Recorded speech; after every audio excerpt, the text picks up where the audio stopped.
لا حول ولا قوة إلا بالله العلي العظيم حسبنا الله ونعم الوكيل نعم المولى ونعم النصير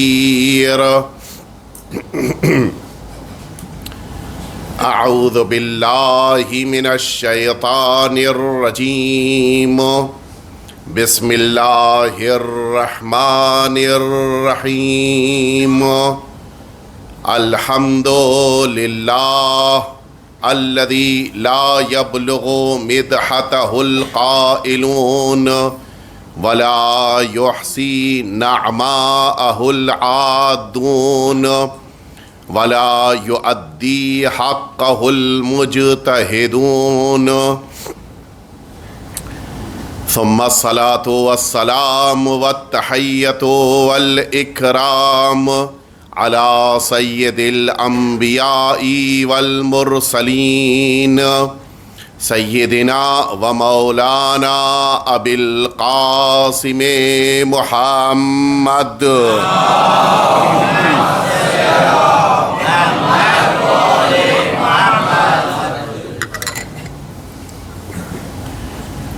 صلی اللہ علیہ وعلى اہل بیتہ الاطیبین الانجبین الذین اذهب اللہ عنہم الرجس وطہرہم تطہیرا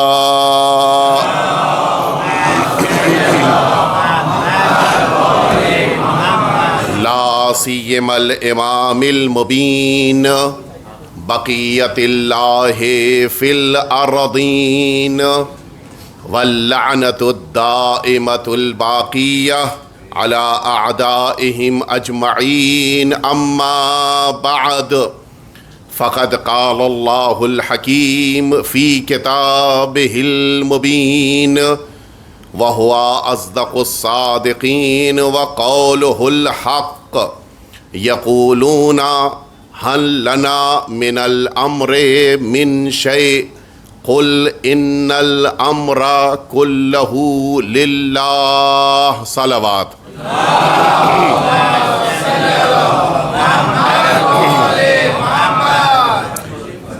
بڑا اچھا لگ رہا تھا اور بڑے پیارے پیارے اور بڑے عمدہ عمدہ اشعار ہمارے برادر عزیز امید اعظمی صاحب پڑھ رہے تھے، اور دل میں سمجھتا ہوں کہ صرف میرا ہی نہیں آپ سب کا بھی چاہ رہا ہوگا کہ یہ پڑھتے رہیں اور ہم سنتے رہیں۔ خداوند کریم ان کی بھی اور تمام مداحان اہل بیت اطہار، تمام شعراء اہل بیت اطہار کی توفیقات میں اضافہ فرمائے، اور ساتھ ہی ساتھ آپ حضرات کی بھی توفیقات میں اضافہ فرمائے۔ اس لیے کہ محفلوں میں بیٹھ کر اگر مدح اہل بیت سن کر خوشی محسوس ہو تو صرف خوش نہ ہوئیے گا، اللہ کا شکر بھی بجا لائیے گا اور ماں کا شکریہ بھی ادا کیجئے گا۔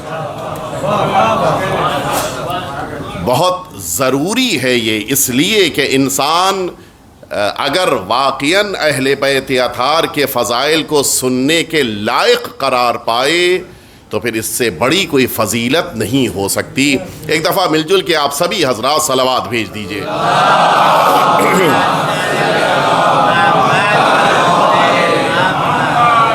بڑا کم وقت ہے، اور شاید ہمارے عرفان بھائی نے گزشتہ سال کی اس محفل کا وقت دیکھ لیا تھا۔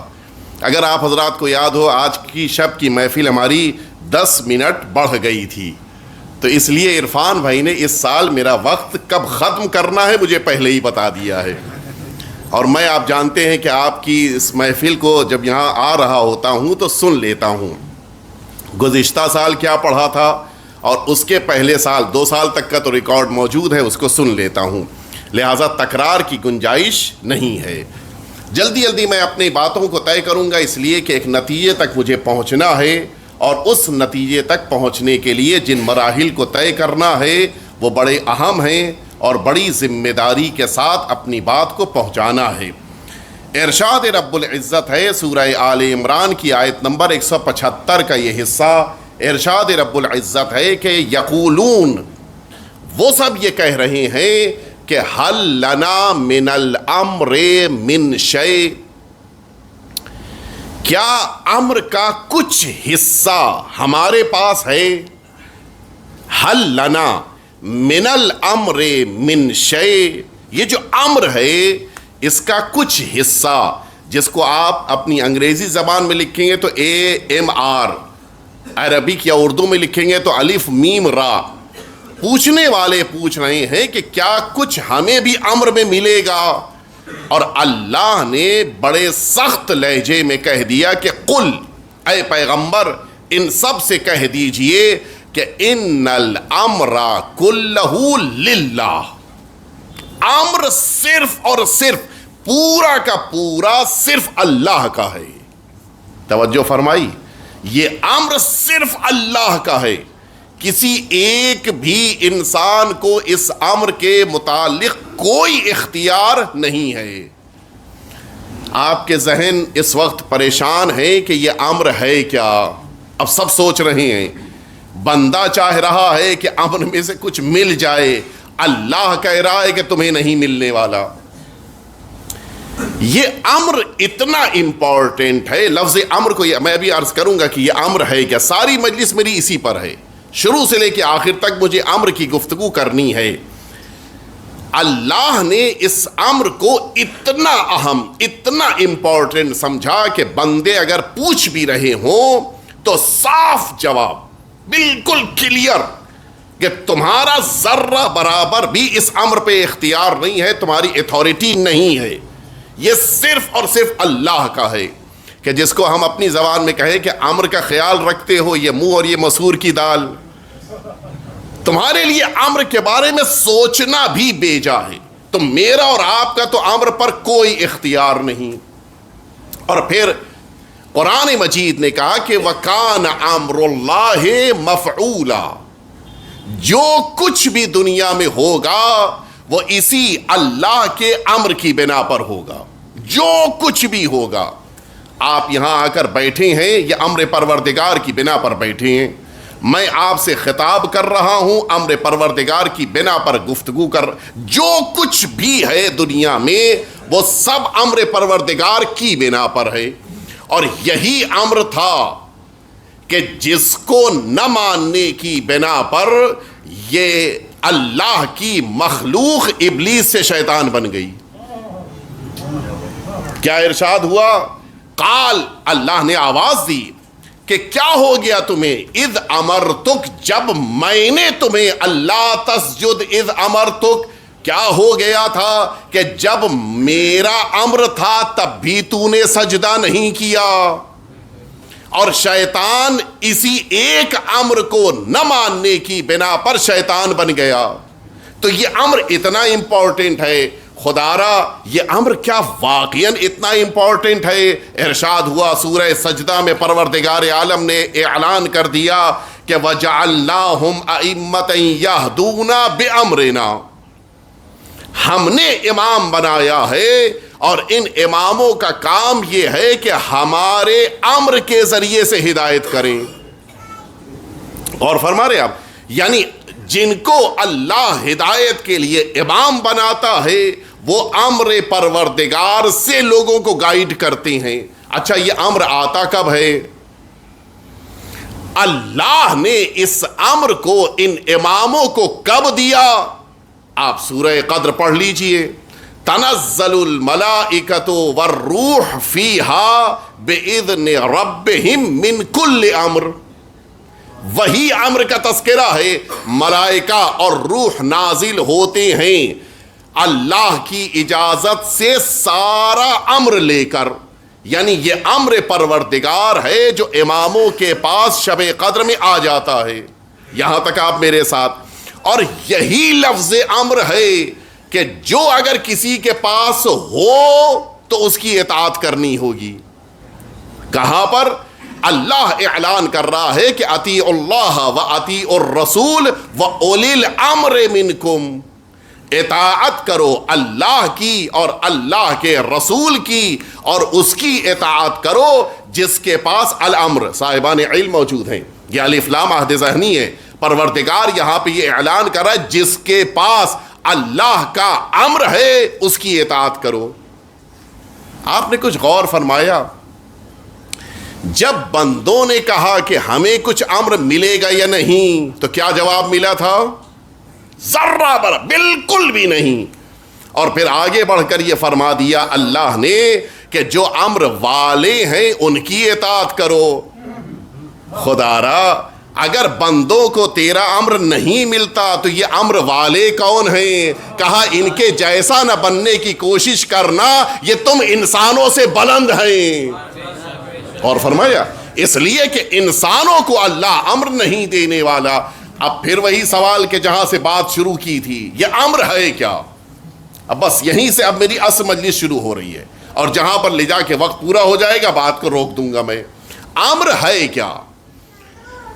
ایک تو وہ امر ہوتا ہے کہ جسے آپ اپنی زبان میں آرڈر کہتے ہیں، حکم کہتے ہیں، فرمان کہتے ہیں، یہ اس امر کا ایک پارٹ ہے، ورنہ پروردگار نے اس امر کو اتنا وسیع قرار دیا ہے کہ اب قرآن مجید کی بارگاہ میں آ جائیے، جہاں جہاں بھی امر پروردگار آپ کو دکھائی دے، آپ یہ سمجھ لیجئے گا کہ جس کے پاس امر پروردگار ہوتا ہے اس کے پاس وہ اختیار ہوتا ہے۔ پھر سے میں جملہ دوہرا دوں اس لیے کہ نتیجے تک جانے کے لیے ضروری چیز ہے۔ امر پروردگار کیا ہے یہ قرآن بتائے گا، اور اسی قرآن نے یہ بتایا ہے کہ جس کے پاس امر پروردگار ہو اس کی اطاعت کرنی ہے۔ یعنی امر پروردگار کچھ شخصیتوں کے پاس ہے، اور جب کسی شخصیت کے پاس امر پروردگار ہو تو جو کام امر پروردگار کا ہے وہی اس شخصیت کا بھی کام ہوگا۔ ٹھیک، اب آئیے آگے بڑھتے ہیں، پوری توجہ رہے یہاں سے۔ امر پروردگار کیا ہے؟ ہم نے کہا آئیے چلیے قرآن کی بارگاہ میں چلیں۔ ہم نے پوچھا قرآن مجید سے، قرآن بتا دے کہ امر کیا ہے۔ قرآن نے کہا سورہ یاسین پڑھو۔ قرآن مجید نے کیا اعلان کیا؟ انما امرہ اذا اراد شیئا ان یقول لہ کن فیکون۔ امر پروردگار بس اور بس، انما تو آپ بہتر جانتے ہیں، بس اور بس امر پروردگار یہ ہے کہ جب کسی چیز کا ارادہ کر لے اور کہے کہ ہو جا فیکون، تو اب اس کے ہونے میں تاخیر نہیں ہوگی، وقت نہیں لگے گا، مدت اس کو نہیں گزارنی ہوگی۔ توجہ فرمائی، امر پروردگار یہی ہے کہ جیسے ہی کہہ دیا وہ ہو جائے، پھر وہاں تاخیر کی گنجائش نہیں ہے، 10 منٹ 20 منٹ آدھا گھنٹہ 2 گھنٹہ یہ نہیں ہو سکتا۔ جب امر پروردگار کن فیکون ہے تو جس کے پاس امر پروردگار ہو اس کو بھی کن فیکون کا اختیار ہونا چاہیے۔ اب اگر کسی سے کہہ دیں کہ تم عورت ہو کر یہاں کیا کر رہی ہو، اور جو خود ابھی تک متوجہ نہ ہو اور اب جو محسوس کیا تو پتہ یہ چلا کہ آئے تھے مرد واپس گھر میں خاتون بن کے جا رہے ہیں، تو اب سمجھ لینا یہ کن فیکون کا اختیار رکھنے والا امام ہے۔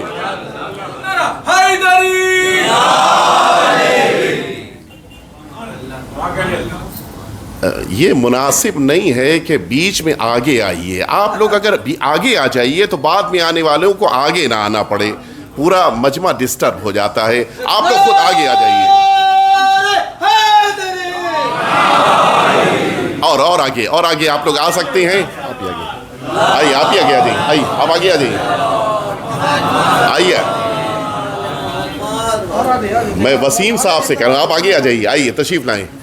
شاعر اہل بیت، آپ لوگ سب کچھ اور آگے سمٹ آئیے تاکہ مجمع کو جگہ ملتی جائے۔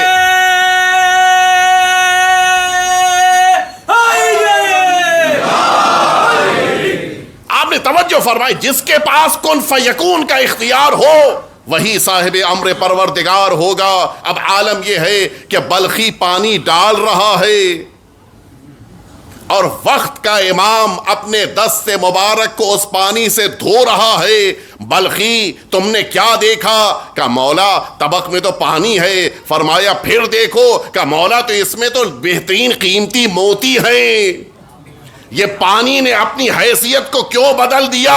کہا تم نے پہچانا نہیں کہ یہ کس نے کہا تھا کہ دوبارہ دیکھو؟ یہ وہ ہے جو امر پروردگار کا اختیار رکھتا ہے۔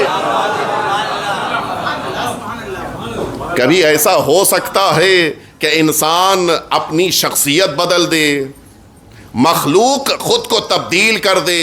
اچھا یہ ہمارے آپ کے ساتھ تو پھر بھی ممکن ہے، ملک کے لیے تو ممکن نہیں ہے۔ ملک جھوٹ بول سکتا ہے یا نہیں بول سکتا؟ نہیں بول سکتا۔ لیکن ہم نے تو دیکھا کہ ملک نے دروازے پہ کھڑے ہو کر کہا کہ میں درزی ہوں۔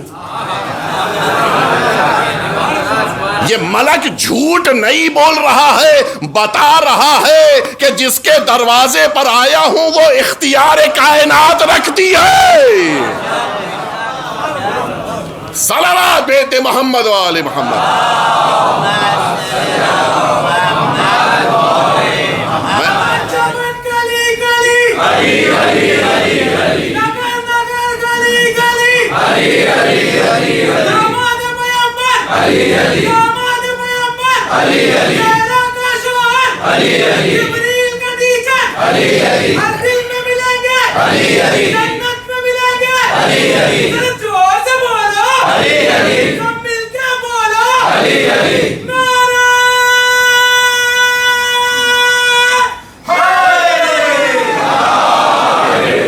آپ غور فرمائیں یہ امر پروردگار کیا ہے؟ ساری بحث یہی ہے، جس کے پاس امر پروردگار ہوتا ہے اس کے پاس یہ سارے اختیار ہوتے ہیں۔ ملک آیا ہے، نبی پروردگار سے گفتگو ہو رہی ہے، ابراہیم ہم تمہیں بیٹے کی خوشخبری دینے آئے ہیں۔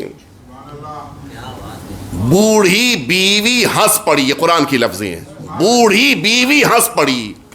اس عمر میں اس موقع کے اوپر ملک نے کیا کہا تھا؟ اتعجبین من امر اللہ، کیا امر پروردگار پر تجھے تعجب ہو رہا ہے؟ امر پروردگار تو جب چاہے انسان کو اولاد دے سکتا ہے، تو جب امر پروردگار کا اختیار اولاد پر ہے تو جو صاحب امر پروردگار ہو وہ 7 اولاد دے دے۔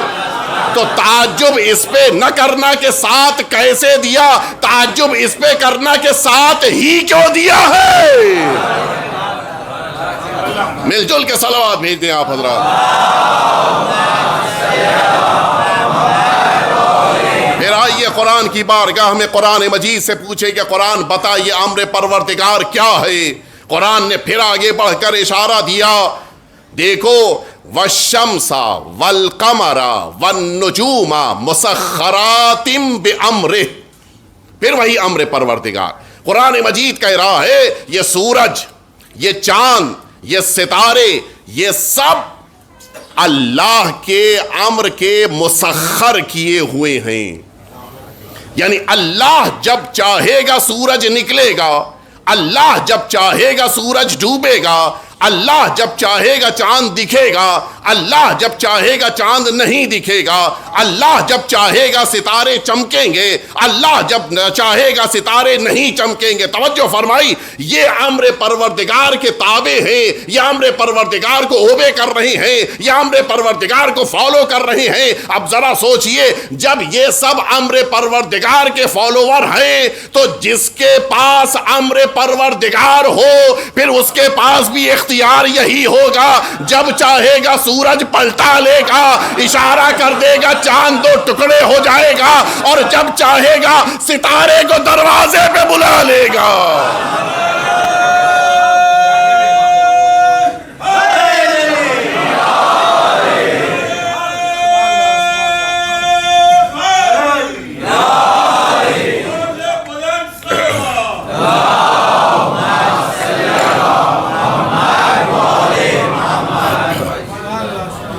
امر پروردگار کے تابع ہیں۔ بس بات آ گئی ہے تو یہ جملہ بھی کہتا چلوں اگرچہ تھوڑا سا میں اپنے موضوع سے نکل رہا ہوں لیکن بات پہنچانی ضروری ہے. ابھی تو الحمدللہ ہماری اردو زبان کے اخباروں سے یہ مصیبت ختم ہو گئی ہے، لیکن ابھی کچھ دنوں پہلے تک یہ تھی، اور انگریزی اخباروں میں ابھی بھی ہے. وہ جو ستاروں کی زبان لکھی جاتی ہے کہ جس کا جو ستارہ ہے وہ آج کیا کہہ رہا ہے، اور ایک اچھا خاصا ہمارے جوانوں کا بھی طبقہ ہے کہ جو سب سے پہلے نیوز پیپر میں وہی پیج تلاش کرتا ہے کہ جس پر اسٹارز کے بارے میں لکھا ہے. میرا اسکورپیو ہے تو آج پتا ہو چل جائے کہ میرے لیے پیسہ لگانا کیسا ہے، بزنس کرنا کیسا ہے، جانا کیسا ہے، نہیں جانا کیسا ہے. ساری باتیں یہ انسان اپنی قسمت ستاروں میں تلاش کر رہا ہے. کتنا نادان ہے انسان جو اپنی قسمت ستاروں میں ڈھونڈ رہا ہے، جبکہ ستارہ اپنی قسمت در صحرا میں ڈھونڈتا ہے.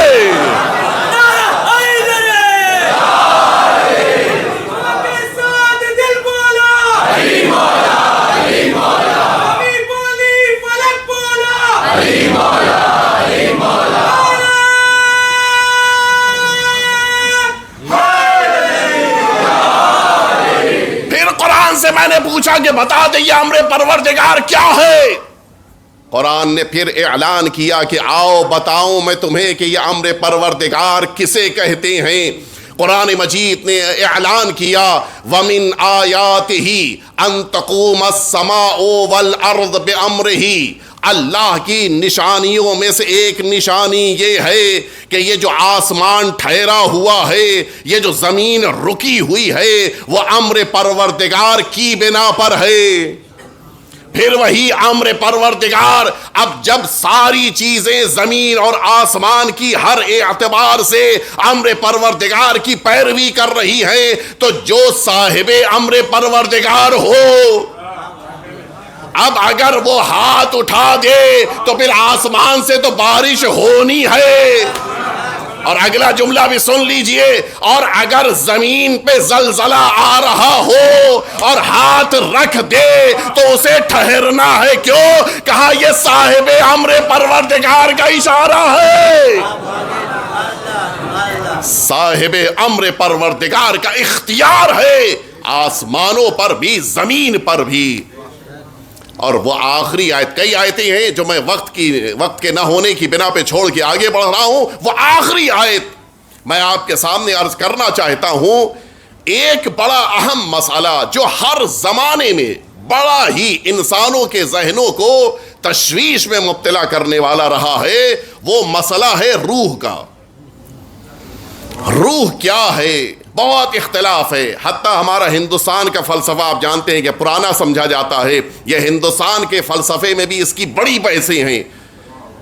اسلام کا فلسفہ، ہندوستان کا فلسفہ، یونان کا فلسفہ، سب میں اختلاف ہے. روح وابستہ ہوتی ہے یا روح داخل ہوتی ہے، روح اندر رہتی ہے یا روح باہر رہتی ہے، انسان کے جسم کے بعد کہاں جاتی ہے، بڑے اختلافات ہیں.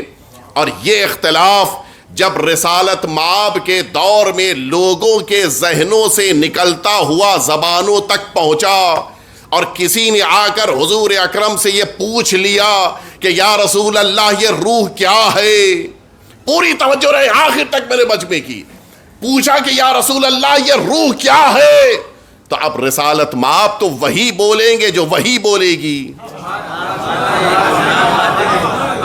اپنی طرف سے تو بولنا نہیں ہے. اب اللہ نے قرآن مجید میں آیت کو نازل کیا یسألونک عن الروح.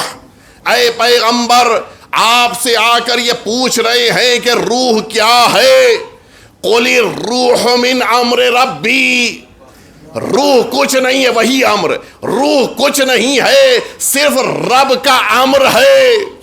جس سے امر پروردگار وابستہ ہو جائے وہ زندہ، جس سے امر پروردگار علیحدہ ہو جائے پھر وہ زندہ نہیں رہ جائے گا. تو امر پروردگار کا اختیار روح پر ہے. تو جو صاحب امر پروردگار ہو اس کا اختیار بھی اتنا ہوگا کہ اگر زندہ پہ نماز پڑھ دے تو وہ مردہ ہو جائے، اور اگر ٹھوکر مار دے تو زندہ ہو جائے.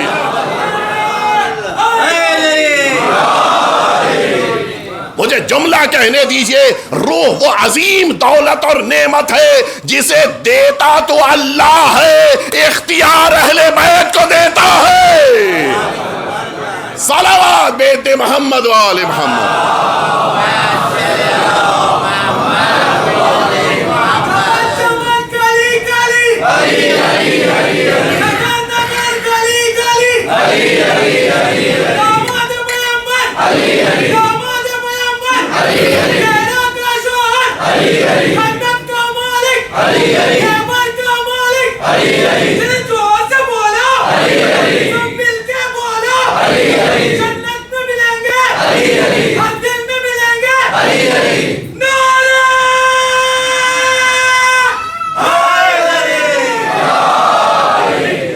جس کے پاس امر پروردگار ہوتا ہے وہ صاحب اختیار وقت کا امام ہوتا ہے. اور اسی لیے اگر آپ غور کریں, دنیا کے سارے کام الگ ہوتے ہیں, امام کا انتظام الگ ہوتا ہے. ہمارے لیے پانی پر چلنا مشکل ہے, امام پانی پر مصلی بچھاتے ہیں. اختیار امام آپ ملاحظہ فرمائیں. ہمارے لیے کائنات میں کوئی ایسا انسان آپ کو نہیں مل سکتا کہ جو اپنی نگاہوں کو اتنا وسیع کر دے کہ عالم تو یہ ایک آیت شریفہ اور سنتے جائیے. کاش میرے پاس اور وقت ہوتا تو میں عرض کرتا آپ کی خدمت میں, لیکن یہ آیت بھی سنتے جائیے. قرآن مجید سے بات چل رہی ہے کہ قرآن بتا دے کہ یہ امر کیا ہے. قرآن نے ایک اور آیت شریفہ میں اس امر کا تعارف کرا, انٹروڈکشن کرایا کہ امر ہے کیا. اعلان قرآن ہو رہا ہے, وما امرنا الا واحدۃ کلمح بالبصر. ہمارا امر کچھ نہیں ہے, صرف اور صرف گویا ایک ایسا لمحاتی طور کے اوپر ہے کہ جیسے انسان پلک کو جھپکائے اتنی دیر میں امر پروردگار کام کو مکمل کر لیتا ہے. بڑا تعجب ہے کہ زین کے ایک سرے میں قدم مبارک گئے اور دوسری طرف قدم پہنچتے پہنچتے پورا قرآن کیسے علی نے ختم کر لیا. جو زمانے کی قید میں ہوتا ہے اس کو قرآن پڑھنے کے لیے وقت چاہیے ہوتا ہے, لیکن وقت جس کے اختیار میں ہوتا ہے وہ گھوڑے پر بیٹھتے بیٹھتے قرآن ختم کر لیتا ہے. ایک دفعہ مل جل کے صلوات بھیج دیں آپ حضرات.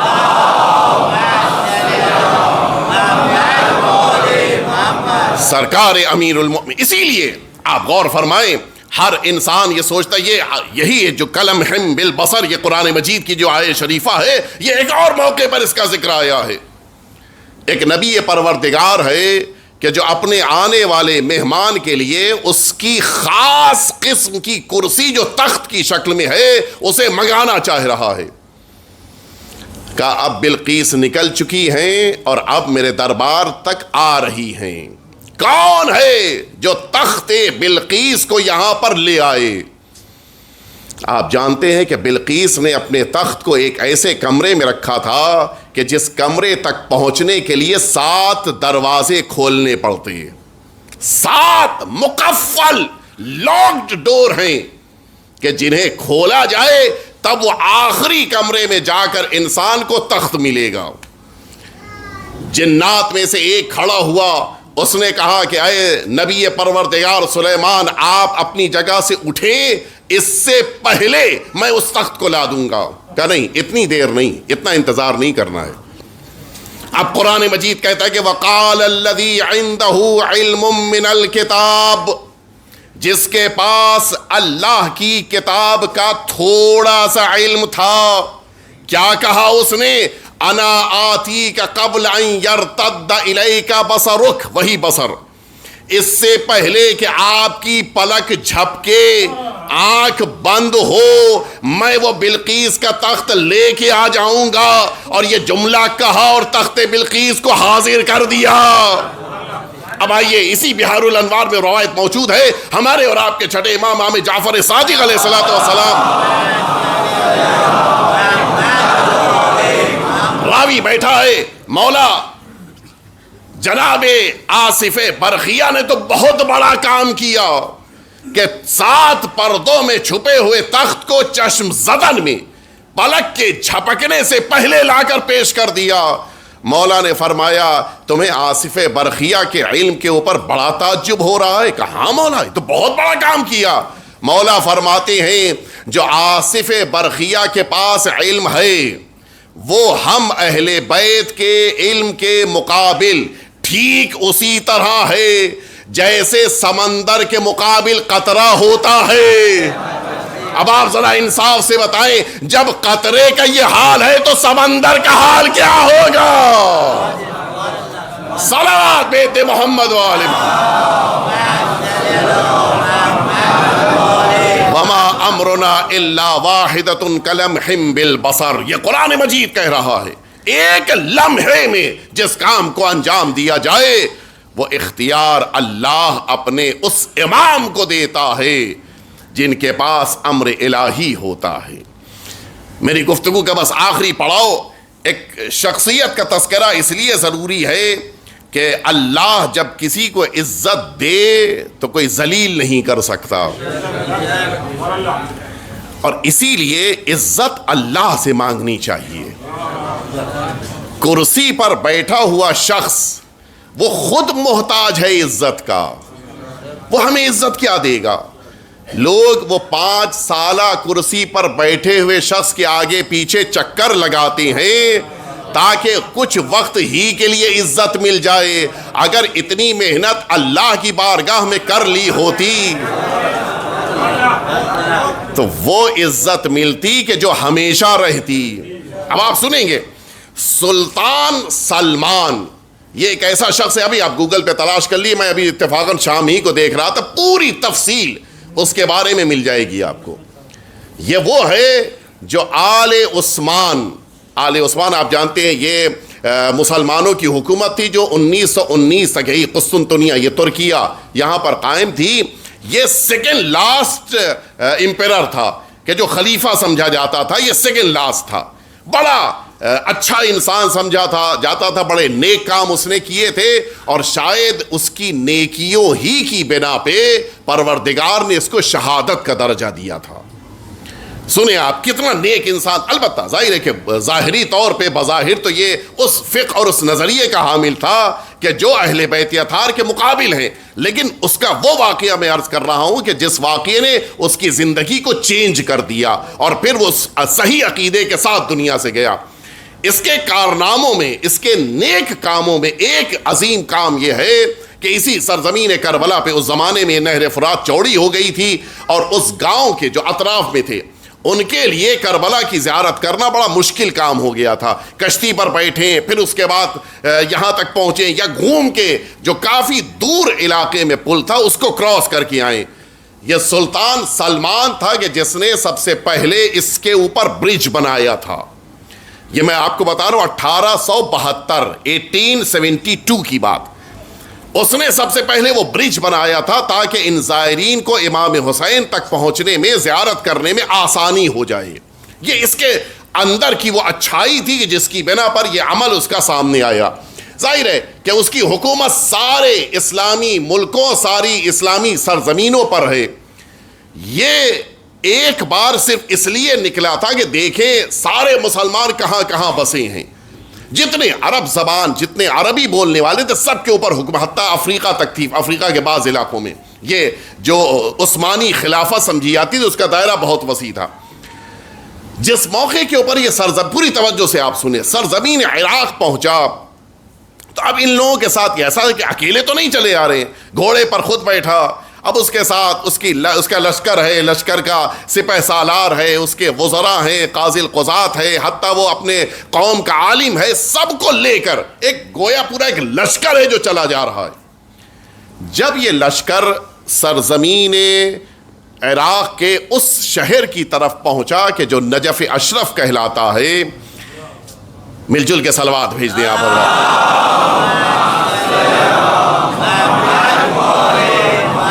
موقع ہے کہ آپ پروردگار سے دعا فرمائیں کہ راستے دوبارہ کھل جائیں اور پھر اس سرزمین پر مولا کی بارگاہ میں حاضری کا شرف مل سکے۔ جب یہ نجف اشرف کے قریب پہنچا تو اب ظاہر ہے کہ سب گھوڑے پر بیٹھے ہوئے ہیں۔ اچانک اس نے دیکھا کہ اس کے کئی وزیر تھے، ان کا ایک ہیڈ تھا، جو سب سے اہم وزیر، جو اس کے بعد سب سے امپورٹنٹ پرسنالٹی سمجھا جاتا ہے، وہ گھوڑے سے اتر آیا۔ اچھا، ایک آدمی اگر پیدل چل رہا ہو تو پورا قافلہ ڈسٹرب ہو جاتا ہے۔ اب یا تو وہ دوڑ کے چلے یا بقیہ قافلے والے دھیرے چلے، ایک عجیب ڈسٹربنس ہوتا ہے۔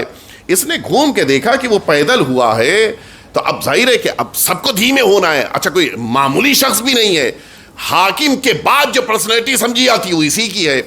اس نے وہیں سے پوچھا کہ کیا ہوا، کیوں اتر گئے تم گھوڑے سے؟ اس نے کہا نہیں، کوئی خاص بات نہیں، یوں ہی اتر گیا۔ وہ سمجھ گیا کہ میرا وزیر کوئی عام اچھا، یہ وہ وزیر تھا کہ جس کے دل میں اہل بیت کی محبت تھی۔ وہ سمجھ گیا کہ یہ کوئی معمولی کام نہیں کیا ہے اس نے۔ ویسے بھی شیعہ بیوقوف تو ہو نہیں سکتا۔ آیا، اپنے گھوڑے کو اس نے سلو کیا یہاں تک کہ وہ دھیرے دھیرے دھیرے وہاں تک پہنچ گیا۔ اب اچھا، وہ پیدل چل رہا ہے۔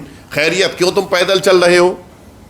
کہا سرکار میں نے پہلے ہی کہا کوئی خاص بات نہیں ہے۔ کہ نہیں، کوئی بات ضرور ہے، یوں ہی۔ اچھا، پورا لشکر اب دھیرے دھیرے چل رہا ہے چونکہ حاکم دھیمے ہو چکا ہے، کوئی بات تو ضرور ہے۔ اس نے کہا کہ دیکھیں، آپ پوچھ رہے ہیں تو میں بتائے دیتا ہوں۔ جس عظیم شخصیت کے حرم کا وہ گنبد دکھائی دے رہا ہے، مل جل کے صلوات بھیج دیں آپ۔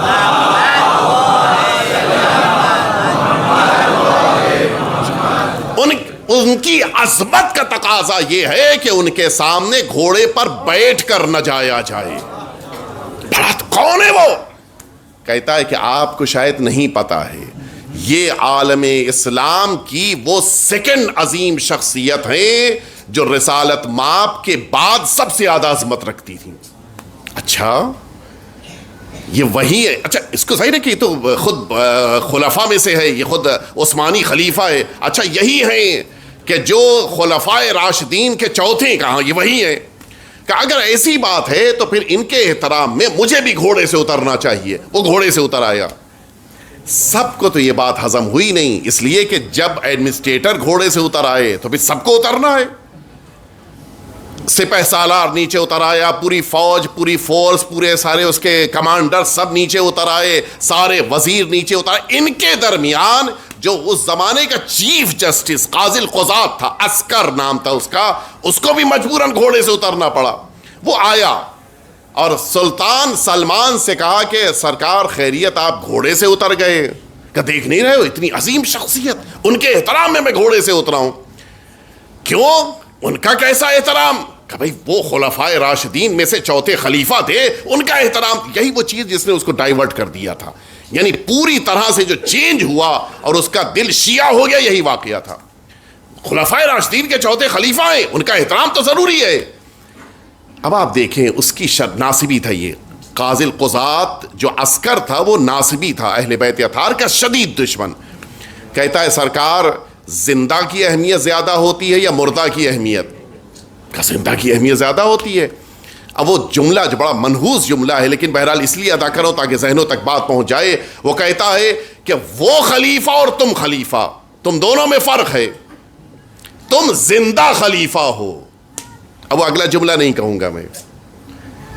اچھا، آپ نے دیکھا ہوگا یہ جو حکمراں طبقہ ہوتا ہے یہ بہت زیادہ اپنی عقل کو یوز نہیں کرتا۔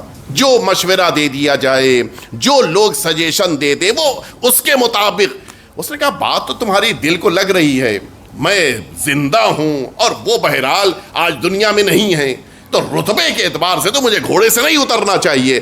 اچھا، اب پھر یہ وزیر آ گیا کہ جس نے گھوڑے سے سب سے پہلے اتر کے بتایا تھا کہ میں احترام میں اترا ہوں، کہ نہیں سرکار، آپ نہ اترے ہوتے تو الگ بات تھی، لیکن اب اتر آئے ہیں تو اب نہ بیٹھیے گھوڑے پہ۔ عجیب مخمسے کا منظر ہے، ایک کہہ رہا ہے کہ گھوڑے پر نہ بیٹھو، ایک کہہ رہا ہے گھوڑے سے نہ اترو۔ عجیب کیفیت ہے۔ اس کی جب کچھ سمجھ میں نہیں آیا، پوری توجہ سے آپ سنیں، تو اس نے کہا کہ میں نہ تمہاری بات مانوں گا نہ تمہاری بات، میں وہ بات مانوں گا جو قرآن کہہ دے، قرآن جو کہہ دے میں اس وقت کروں گا۔ اچھا ٹھیک ہے بھائی، اچھا یہ سب تو خود عرب تھے، یہ سب عربی زبان جانتے تھے، عربی زبان پہ ان کو کمانڈ تھا، عبور تھا، یہ تو عربی زبان سمجھتے تھے۔ جو عالم تھا اس قافلے کا، اس کو بلایا گیا، ان سے کہا گیا کہ آپ فال نکالیں قرآن سے۔ فال اور استخارہ تقریباً ایک جیسی کیفیت ہوتی ہے کہ جو پہلی آیت صفحے کے اوپر آ جائے اس کے مطابق حکم مانا جاتا ہے، استخارے میں بھی یہی ہوتا ہے۔ فال البتہ فیوچر کو دیکھنے کے لیے ہوتا ہے۔ فال نکالو۔ عالم دین نے پورے انہماک کے ساتھ، البتہ عالم بھی انہی کا عالم تھا، اب جو قرآن مجید کو بسم اللہ کہہ کے کھولا تو پہلی ہی آیت اوپر لکھی ہوئی تھی کہ انی انا اللہ فاخلع نعلیک انک بالوادی المقدس طویٰ۔ ترجمہ سن لیجئے، بے شک بلا شبہ میں اللہ ہوں، اے موسیٰ اس وقت تم مقدس وادی میں ہو، اپنے پیروں سے نالین کو اتار دو۔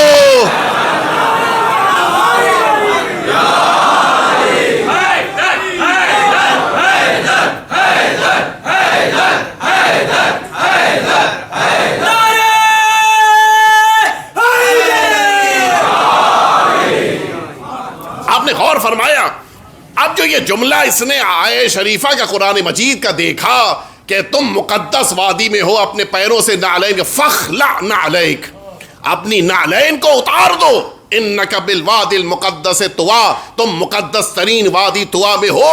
یہ جملہ جیسے ہی قرآن مجید کا پڑھا، کہتا ہے اس قاضی القضاض سے کہ ابھی تک تو میں صرف پیدل چلنے کے لیے گھوڑے سے اترا تھا، اب اس آیت کے بعد نہ صرف یہ کہ پیدل چل کے جاؤں گا، ننگے پیر میں حسین علی کی بارگاہ میں جاؤں گا، اس لیے کہ فاخلع نعلیک ہے۔ اور اس کے بعد آپ سنیں گے، گیا زیارت کی، اور زیارت سے واپس آنے کے بعد اس نے اپنے دل سے شیعت کو قبول کر لیا تھا، اس نے حکم دیا کہ اس قاضی القضاۃ کو بلاؤ۔ آیا سامنے، کہا تم نے کیوں کہا تھا کہ وہ مردہ اور میں زندہ؟ کہا میں نے اس لیے کہا تھا کہ یہ بالکل سامنے کی بات ہے۔ کہا نہیں، اس کے معنی یہ ہے کہ تم نے مجھ کو علی کے مقابل سمجھا تھا، اور اگر تم نے مجھے علی کے مقابل سمجھا تھا تو میں تمہارے خون کو مباح سمجھتا ہوں، تمہیں واجب القتل مانتا ہوں۔ آپ نے غور فرمایا، اگر آج بھی کوئی علی کے مقابل خود کو سمجھتا ہے یا کسی کو علی کے مقابل سمجھتا ہے تو وہ کتنا بھی بڑا ہو جائے اس کا خون مباح ہو جاتا ہے۔ تو اب وہ حکمراں طبقہ بھی سوچے جو یہ کہتا ہے کہ مجھ کو علی نہیں چاہیے، تمہارے لیے علی کافی ہیں، اب وہ بھی اپنے انجام کے لیے تیار ہو جائیں، اس لیے کہ اللہ کی لاٹھی میں کبھی آواز نہیں ہوتی ہے۔ یقیناً امیر المؤمنین کی عظمت کے مقابل یہ سلطان سلمان کا احترام تھا کہ جس کی بنا پہ پروردگار نے اس سلطان کو شہادت کا درجہ دیا ہے۔ آج بھی اگر ہم سب اہل بیت اطہار کے مقابل خود کو ہم کتنے بھی بڑے ہو جائیں، ہماری شخصیتیں، ہماری پرسنالٹی جتنی بھی اونچی ہو جائے، اہل بیت کے مقابل ہماری کوئی حیثیت نہیں ہے۔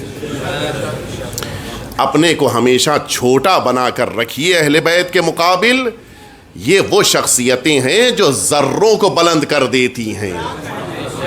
تو اگر ان کے مقابل ہم نے خود کو چھوٹا بنا لیا تو آپ یقین جانیں اگر انہوں نے اپنی پناہ میں ہمیں قرار دے لیا تو دنیا کی بڑی سے بڑی آندھی نہ ہمارے قدم اکھاڑ سکتی ہے نہ ہمیں فنا کر سکتی ہے۔ لیکن شرط یہ ہے کہ اہل بیت کے وفادار بن جائیں، اہل بیت اطہار کے حقیقی چاہنے والے بن جائیں۔ بس میرا وقت پورا ہو گیا اور اب دعا کا موقع ہے۔ جتنی بڑی شخصیت ہوتی ہے اتنی ہی زیادہ اللہ کی بارگاہ میں دعائیں قبول ہوتی ہیں۔ میں نے شروع کیا تھا جہاں سے بات کو وہیں پر لا کر مکمل کر رہا ہوں کہ آج کی شب جہاں محفل میں بیٹھ کر دلوں کو شاد محسوس کریے گا اور اس کے بعد اٹھیے گا تو جہاں شکر پروردگار کیجئے گا وہیں ماں کا بھی شکریہ ادا کیجئے گا. شکر پروردگار بھی آج ضروری ہے، اس لیے کہ پروردگار نے ہمارے سینوں کو اس لائق قرار دیا کہ ہم امیر المؤمنین کی محبت کو اپنے سینے میں جگہ دیں. یہ بہت بڑا شرف ہے، اس سے بڑا شرف اس کائنات میں کچھ نہیں ہو سکتا کہ ہم اہل بیت اطہار اور امیر المؤمنین کے قدموں سے خود کو وابستہ کر لیں. آئیے اس عظیم رات، اس عظیم شب میں پروردگار کی بارگاہ میں ہاتھوں کو اٹھا کر اس عظیم ہستی کا واسطہ دے کے دعا کریں کہ الہی بحق الزہرا و ابیہا و بعلہا و بنیہا والسر المستودع فیہا بعدد ما احاط بہ علمک. پروردگار آج کی اس عظیم شب میں امیر المؤمنین کا واسطہ، امیر المؤمنین کے حق کا واسطہ، امیر المؤمنین کی عظمت کا واسطہ، پروردگار ہمارے امام، ہمارے آقا، ہمارے مولا کے ظہور میں تعجیل فرما. آج کی اس عظیم مناسبت سے ہمارے امام کی بارگاہ میں تہنیت اور مبارکباد پیش فرما. پروردگار ہم سب کو ہمارے امام کے رکاب میں شہادت نصیب فرما. امام کے خدمت گزاروں میں، غلاموں میں ہم سب کو شمار فرما.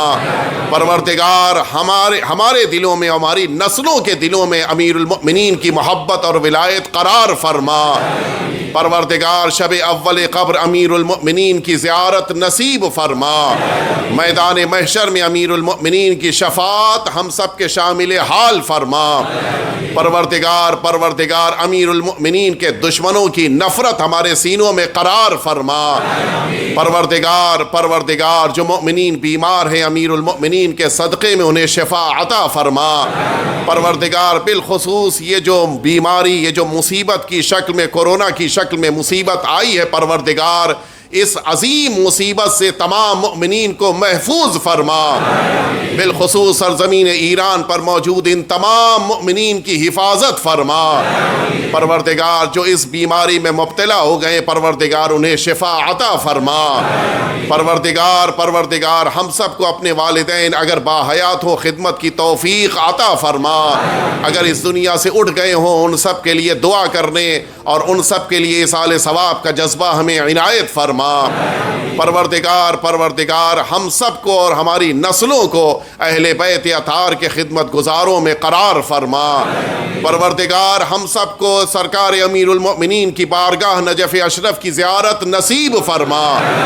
پروردگار جو مومنین حاجات لے کے حاضر ہوئے ان کی حاجتوں کو قبول فرما. جو بے اولاد ہیں ان کو اولاد کی نعمت عطا فرما. پروردگار جن کے گھروں میں اولاد ہے انہیں نیک اور صالح قرار فرما.